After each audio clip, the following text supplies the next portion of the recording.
인도하여 주옵소서. 감사드리 예수님의 이름으로 기도하옵나이다. 아멘.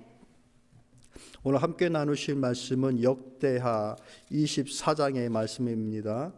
24장 전체 말씀인데 너무 기니까요, 두 부분 나눠서 이렇게 같이 읽도록 하겠습니다. 봉독하도록 할게요. 같이 1절과 2절 그리고 15절부터 19절까지 이렇게 두 부분인데요, 함께 있습니다. 요시야가 왕위에 오를 때에 나이가 7세라 예루살렘에서 40년 동안 다스리니라. 그의 어머니의 이름은 시비아요 브엘세바 사람이더라. 제사장 여호야다가 세상에 사는 모든 날에 요아스가 여호와 보시기에 정직하게 행하였으며, 15절입니다. 여호야다가 나이가 많고 늙어서 죽으니 죽을 때에 130세라. 무리가 다윗성 여러 왕의 묘실 중에 장사였으니 이는 그가 이스라엘과 하나님과 그의 성전에 대하여 선을 행하였습니다. 여호야다가 죽은 후에 유다 방백들이 와서 왕에게 절하매 왕이 그들의 말을 듣고 그의 조상들의 하나님 여호와의 전을 버리고 아세라 목상과 우상을 섬겼으므로 그 죄로 말미암아 진노가 유다와 예루살렘에 임하니라. 그러나 여호와께서 그들에게 선지자를 보내사 다시 여호와께로 돌아오게 하려 하심에 선지자들이 그들에게 경고하였으나 듣지 아니하니라. 아멘.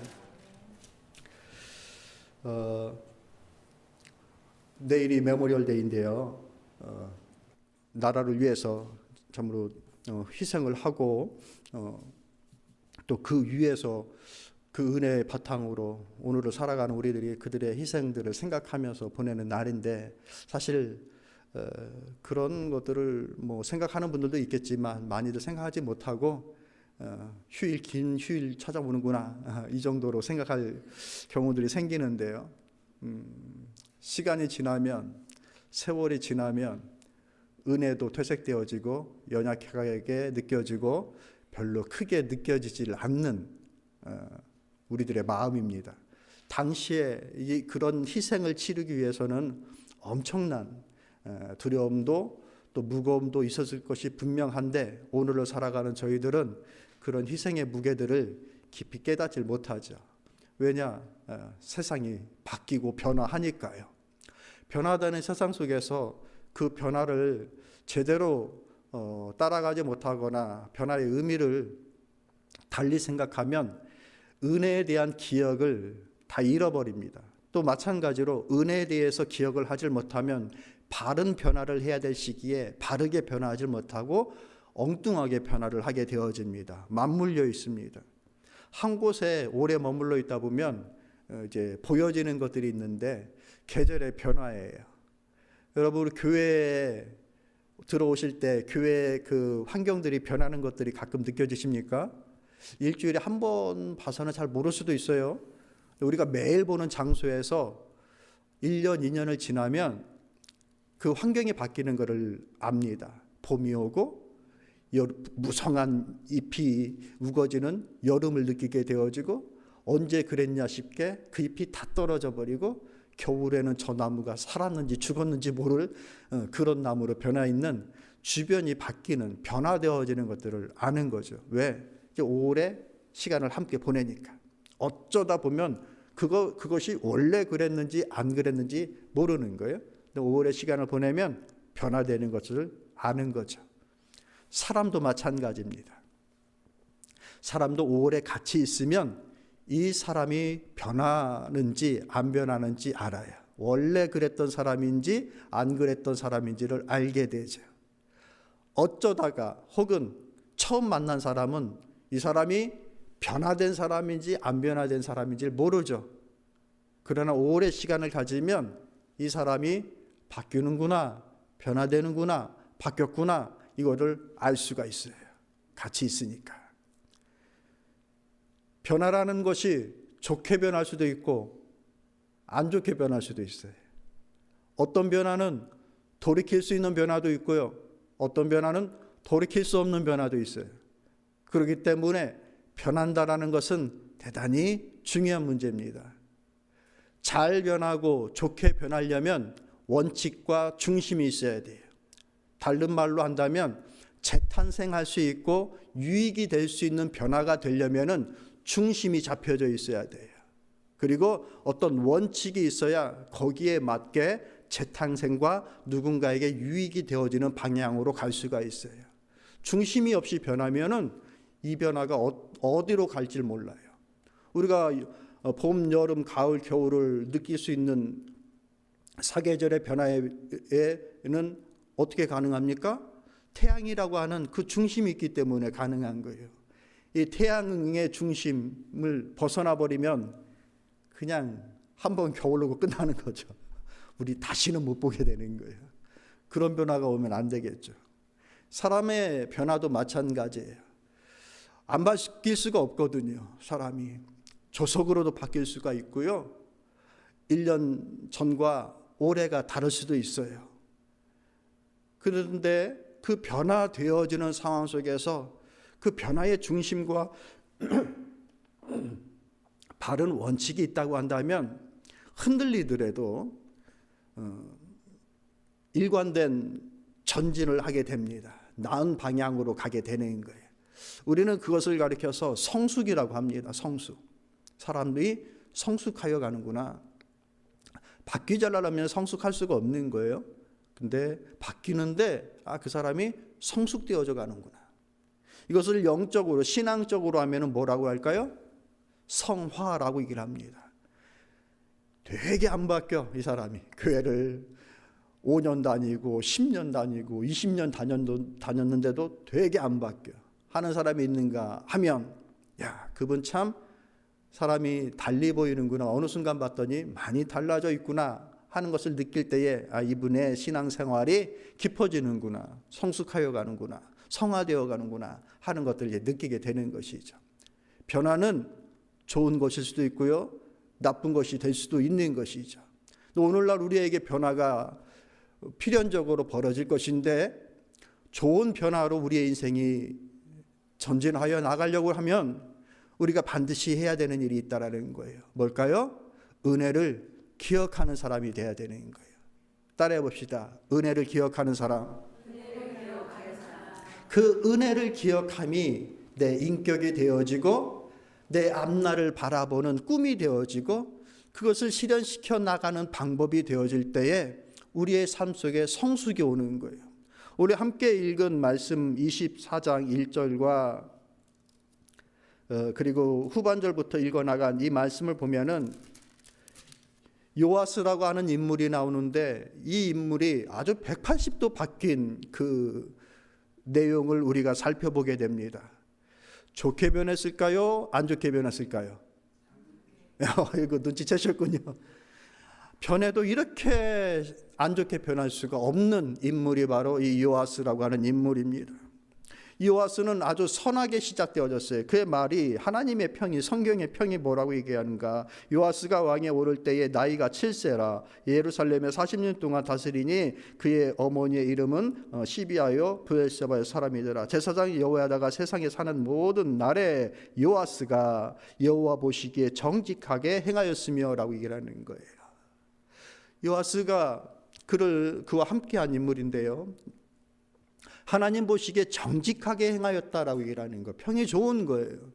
자, 그런데 이 요아스라고 하는 이 인물이 언제 몇 살 때에 왕위에 올랐다고요? 평범하지가 않죠. 7살 때 왕위에 오른 거예요. 이스라엘 역사 속에 한 8번째 되어지는 왕인데요. 이 인물이 7살에 왕위에 올랐다. 뭔가 스토리가 있겠구나 느껴지시죠?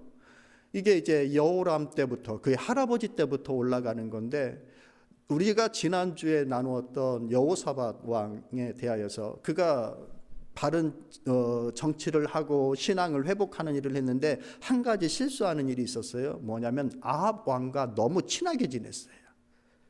이에 북이스라엘의 아합 왕. 그 아합 왕의 아내가 누구냐? 아달랴라고 하는 부인인데 이 아달랴라고 하는 이 인물은 두루 왕 시돈의 딸입니다.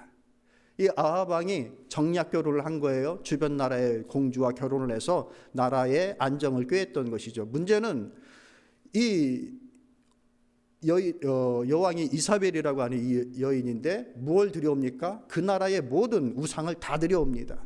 그래서 이스라엘에 있는 그 북이스라엘에 있는 선지자들을 다 잡아 죽입니다. 자기의 그 우상을 포교하면서. 그때 등장했던 인물이 누구예요? 엘리야. 850명대 바알과 아세라 선지자들과 영적인 전투를 벌였을 때가 바로 그런 거예요. 다 잡아 죽이는데 누가 앞에 나올 수가 없는 거예요. 막 힘으로 찍어 누르고 죽이고 하고, 그러니까 이스라엘에 있는 선지자들이 앞에 나오질 못해요. 그때 유일하게 나와서 싸운 인물이 누구예요? 엘리야. 근데 엘리야 자기 자신만 그렇게 그냥 외로운 싸움을 하는 것처럼 느꼈죠. 그런데 하나님께서 내 눈을 열어서 뒤를 바라보라. 무릎 꿇지 않은 수많은 선지자들이 아직 있다라고 하면서 엘리야의 마음을 회복시켜 주셨었죠. 어쨌든 그런 일을 벌였던 이사벨의 딸이 누구냐? 아달랴예요. 그 아달랴라고 하는 그 딸이 여호람이라고 하는 사람과 결혼을 합니다. 다시. 그도 역시 이제 이스라엘 유다로 내려오는 걸, 벌써 이제 우상 숭배하는 것이 이스라엘을 넘어서 이제 메시아 그 뭡니까 그 지파에, 유다 지파에까지 내려와서 이제 그 신앙을 무너뜨리기 시작하는 거예요. 여러분, 오늘 제가 작정을 했어요. 설교 짧게 해야 되겠다. 몸도 좀 컨디션도 별로 안 좋은 것 같은데 짧게 해야 되겠다. 근데 오늘 유난히 더 힘이 나니 참 큰일입니다. 아무튼 그렇게 해서 이 유다의 그 신앙적인 것이 이제 흐려지기 시작합니다. 이 아달랴를 통해서 와서 여호람의 형제들을 다 죽여버립니다. 그 정적이 될 수 있고 위협이 될 만한 인물이 이 아달랴가 간계를 써서 형제들을 다 죽여버려요. 그렇다 이 여호람이 그 위에 올라갔을 때에 이스라엘에 올라갔다가 그 반역에 맞아서 부상을 입고 어려움을 겪게 돼서 죽임을 당해져서 그 아들 아하시아가 왕위에 오르게 되어졌는데, 이 아달랴라고 하는 이 여인이 그도 역시 이제 부상과 병으로 죽게 되어졌는데 이제 손주들만 남았는데 이 손주들을 어떻게 할까요? 싹 다 죽입니다. 이 여인이 지독해도 너무 지독하죠. 여인이 무서워요. 싹 다 죽이는 거예요. 자, 그때에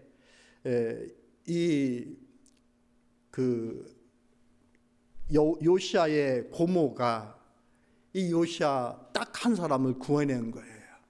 딱 돌베기를 그때 딱 구해내서 자기 남편 여호야다가 제사장이었는데 그 집으로 몰래 이 아이를 데려다가 6년 동안을 키운 거예요. 그러니까 이 여인이 이렇게 지독한 그 신앙의 그 방해와 또 자기 권력을 갖고 휘두르니 그 나라가 온전하겠습니까? 하나님의 성전이 무너지고 각종 우상들이 세워지고, 그러니 결국 이제 반정이 일어나는 것이죠. 이 여인이 죽임을 당하고 이제 이 요시아가 그때 이제 왕위에 오르게 되는 거예요. 여호야다가 제사장이 이 사람을 왕위에 그때 세우게 된 거예요. 왜 7살에 왕위에 오르는지 이제 아시겠죠. 이제 그가 이제 나이가 들 때까지 여호야다라고 하는 이 인물이 섭정을 합니다. 같이 왕위를 세우고 하나님을 섬기는 신앙의 일들을 회복시켜 나아가죠. 그렇게 하다가 이 여호야다가 죽임을 당하는 거예요. 칭송 속에서 그렇게 칭송을 받으면서 우리가 읽은 15절부터 그 여호야다가 죽은 그 내용이 나오죠.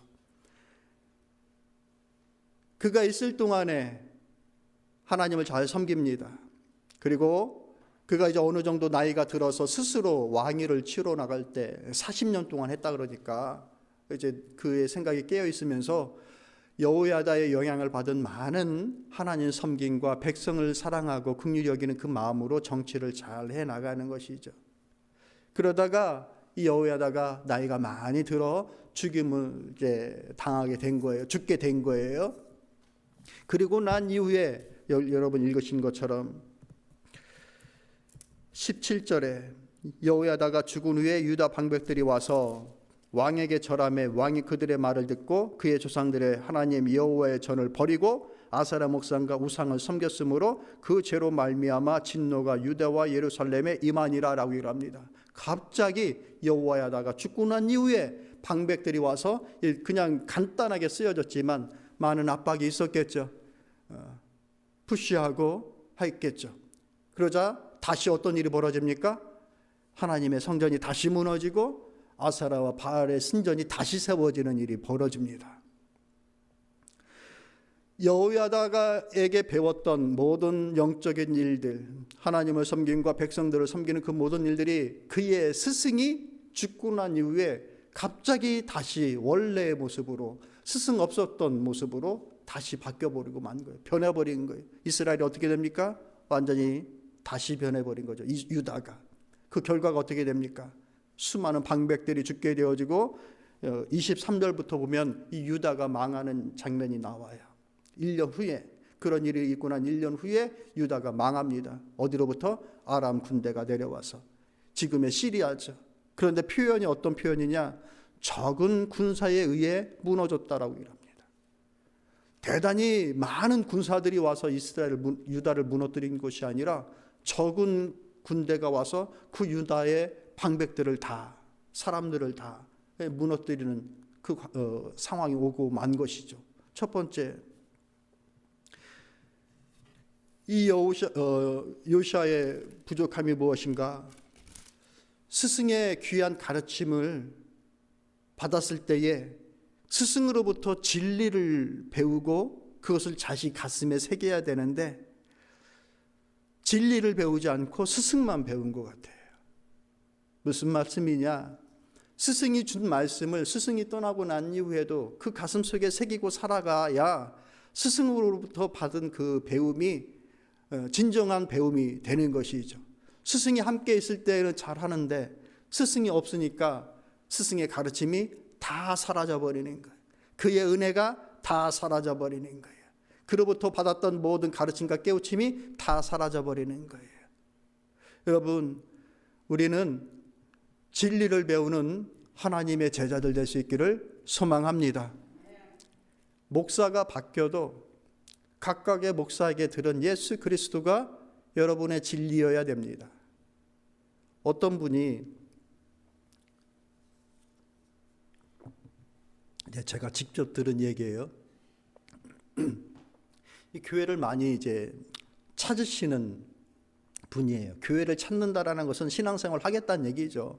열적인 영적인 갈급함도 있는 것이고요. 그러면서 이제 무슨 말씀을 하시고 가는 거예요. 그 교회에 대해서. 그래서 그 교회 목사님께 그렇게 말씀을 했대요. 아무리 찾아봐도 시애틀에 조용기 목사님 같은 목사님이 없다 하면서 그 교회를 이제 더 이상을 못 나가겠다 하면서 이제 나간 거예요. 아니, 조용기 목사님 같은 분은 한국에서 찾아야죠. 그리고 조용기 목사는 세상에 하나밖에 없는 건데 시애틀에서 조용기 목사님하고 딱 맞는 그런 목사님을 찾으려고 하면 그게 찾아지겠습니까? 안 찾아지는 것이죠. 누구를 찾는 겁니까? 예수 그리스도 하나님을 찾는 겁니까? 조용기 목사님과 같은 카리스마를 찾는 겁니까?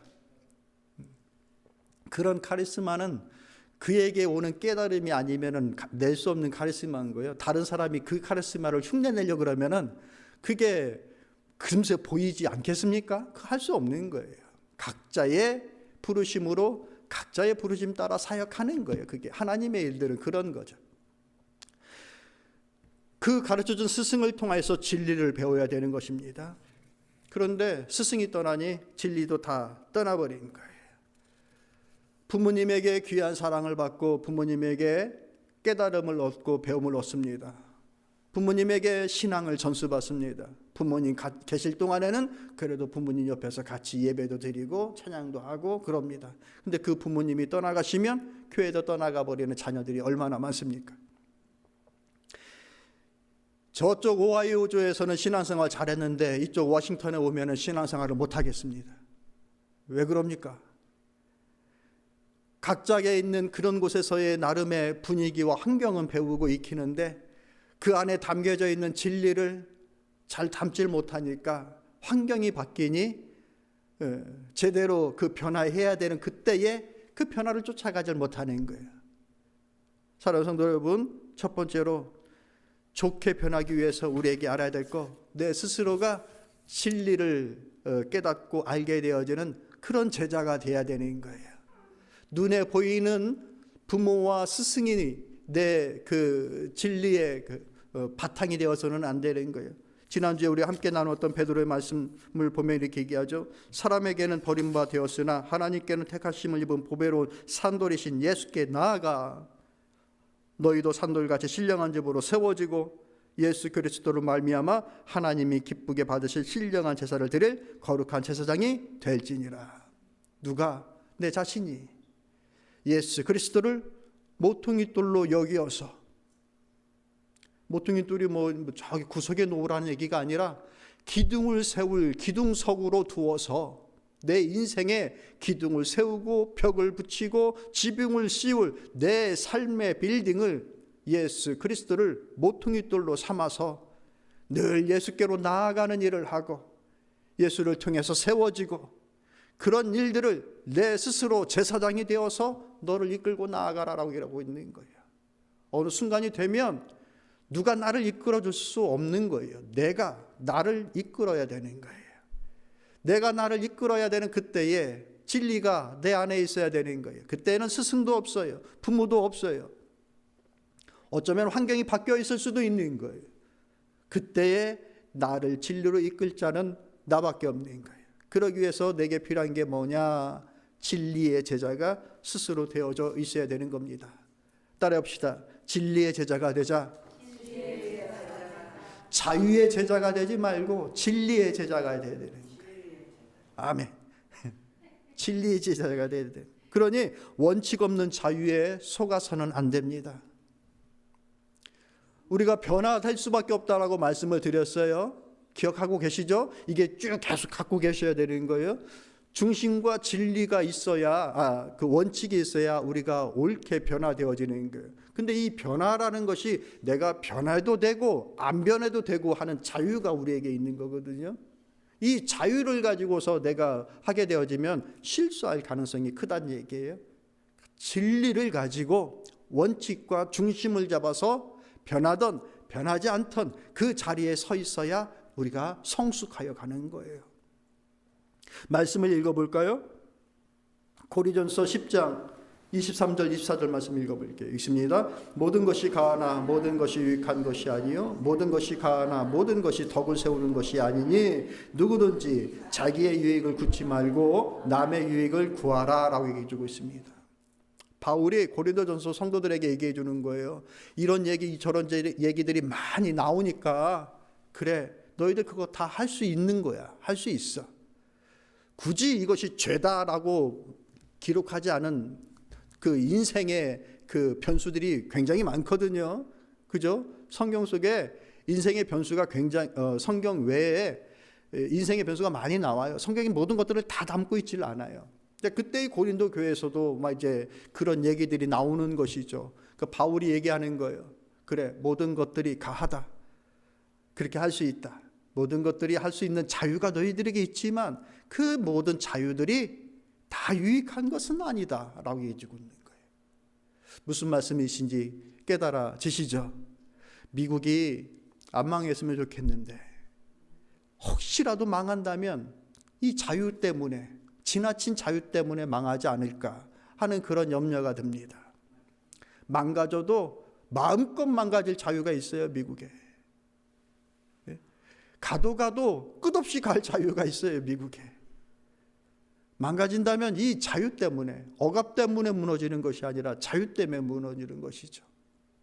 자, 그러면 이 원칙 속에, 이 말씀 속에 또 어떤 원칙이 숨겨져 있는가? 후반부에 이렇게 나오고 있죠. 누구든지 자기의 유익을 굳지 말고 남의 유익을 구하면서 살아가라.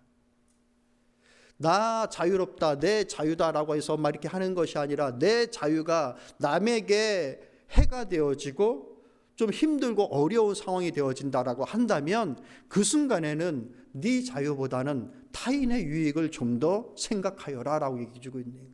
그러면 그것이 타인의 유익이 될 뿐만 아니라 너 자신에게도 유익이 되어지고 너의 공동체의 유익이 되게끔 하신다는 것이 바로 하나님의 말씀인 거예요.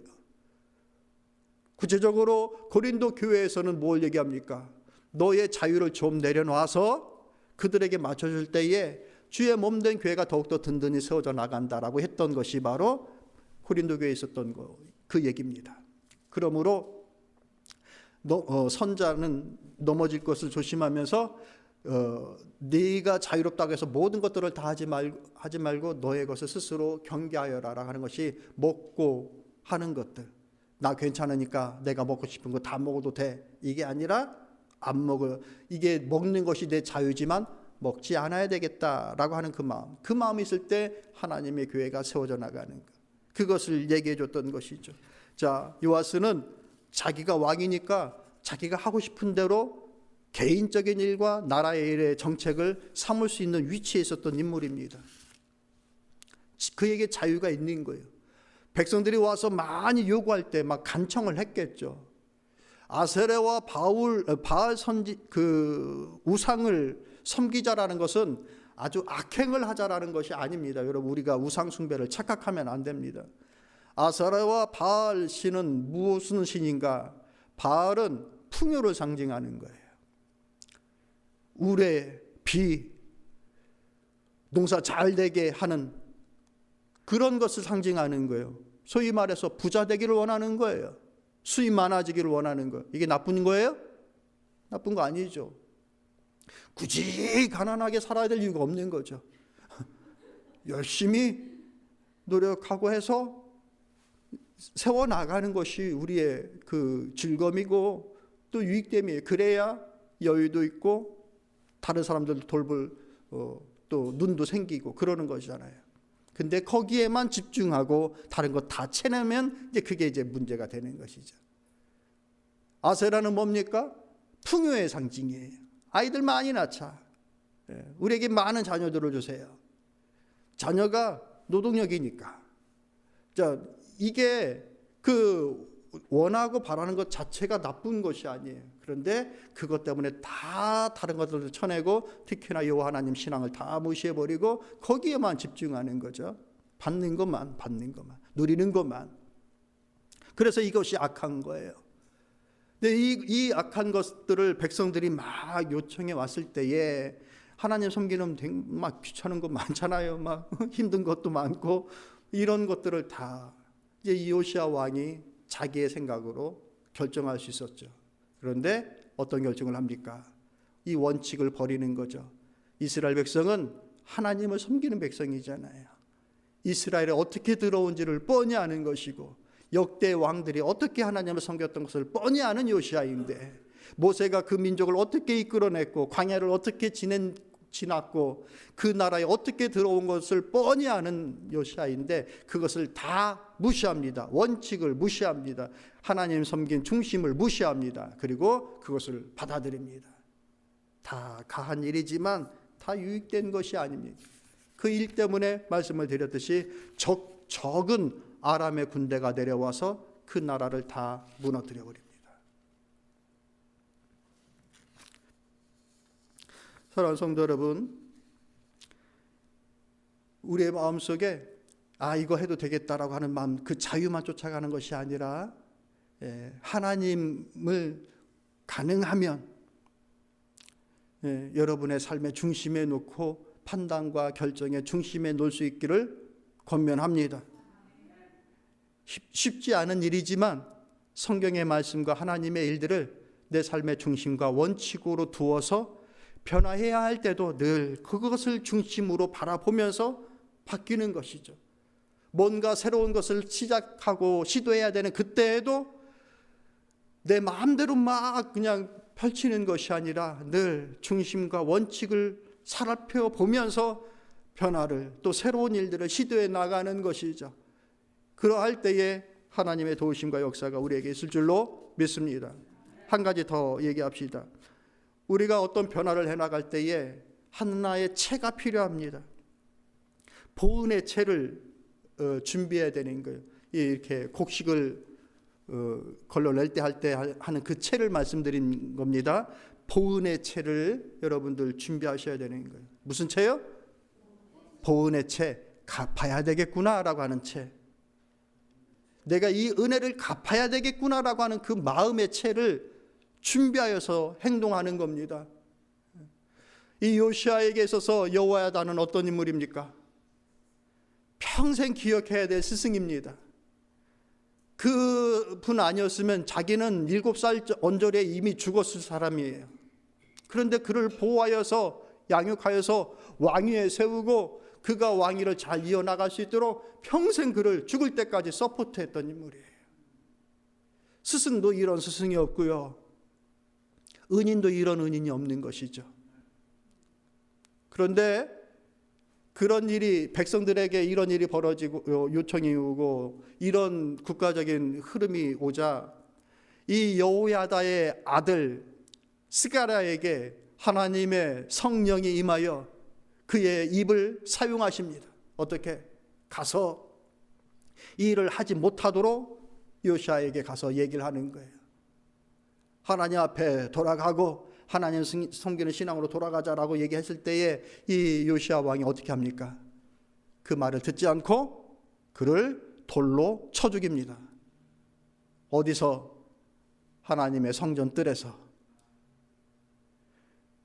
이런 그 배은망덕도 이런 배은망덕이 없는 것이죠. 그렇죠? 선을 갚지는 못해도 악으로 이렇게까지 할 수는 없는 것이죠. 그러니까 요시아 왕이 이렇게 일을 한 겁니다. 배은망덕한 거예요. 은혜를 완전히 잃어버리고 그 덕을 악으로 갚아버렸습니다. 우리가 어떤 일을 할 때에, 시작할 때에, 변화해야 할 때에 꼭 기억해야 되는 채가 있는 건데, 은혜에 보답하자, 은혜에 보답한다라고 하는 그 마음, 그것이 우리 삶의 변화의 시작점이 되어야 되는 거예요. 아주 비교되어지는 인물이 다윗이라고 하는 인물인 거예요.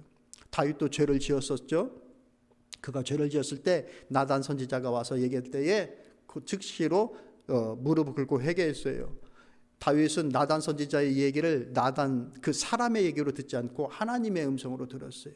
이 요시아가 이 스가랴의 말을 스가랴 개인의 말로 듣지 않고 하나님의 말씀으로 들었다고 한다면 그 즉시로 그도 회개하고 다윗의 길을 걸을 수 있을 만한 인물이었어요. 그런데 그렇게 하지 않았던 것이죠. 왜? 은혜가 얼마나 큰 것인지에 대한 그 깊이를 모르는 거예요. 그 인격이 보답의 인격이 아니에요. 다윗은 우리가 지지난주에 말씀을 나눴듯이 어떤 인격이었어요? 그가 힘들고 어렸을 때 그 생명을 보존하여 준 다윗과 요나단을 아들을 챙겨서 무비보셋을 살렸던 그것이 다윗의 인격이었잖아요. 그가 왕이 오고 난 이후에 전국을 다 보면서 요나단의 아들이 자손이 있다고 한다면 꼭 찾아내라. 그래서 그를 구원하고 모든 걸 회복시키고 함께 왕의 식탁에 앉게끔 하는 그 일을 했던 거예요. 그게 그의 인격이었던 거예요. 그러나 이 요시아는 그런 인격이 없는 것이죠. 이기적입니다. 받을 줄만 아는 미숙한 자입니다. 그런 그를 누가 신뢰합니까? 은혜에 대한 보답이 없으면 이 모든 것을 다 잃어버리는 겁니다. 여러분, 우리가 하나님의 은혜에 대한 보답의 마음이 꼭 있길 바랍니다. 무슨 일을 하든 받은 은혜에 보답하며 살아간다. 그것이 우리의 하나의 원칙이 되는 거예요. 첫 번째 우리가 보답해야 될 대상이 누구예요? 하나님. 자, 저하고 아이 컨택하고 우리 청년들도 하나님의 은혜에 보답하며 살자. 이게 우리 인생의 중심이고 원칙이기를 소망하는 겁니다. 우리는 변화될 수밖에 없어요. 변해야 될 때가 분명히 오는 거예요. 그런데 그 하나의 원칙을 우리가 세워놓는 거예요. 하나님의 은혜에 보답하는 것이 무엇인지를 생각하면서 결정한다. 두 번째, 여러분을 사랑해 준 사람들이 있습니까? 없습니까? 여러분의 부모님이 될 수도 있고 옆에서 여러분을 사랑하는 사람들도 있을 거예요. 그런 사랑하는 사람들의 사랑과 기대에 보답하는 것을 원칙으로 하는 것, 그것이 우리의 모든 변화의 기준이 되어지는 것. 할 수 있겠습니까? 그리하면 우리가 잠시 흔들리는 일이 있다 할지라도 우리는 결국 전진하여 갈 거예요. 결국 성숙하여 갈 거예요. 그것이 우리의 성숙이고 신앙적으로는 우리의 성화입니다. 저도 그런 방향으로 성숙해 가야 될 것이고 우리 모두가 다 그런 방향으로 성숙하여 가는 모두가 되기를 소망합니다. 기도하겠습니다.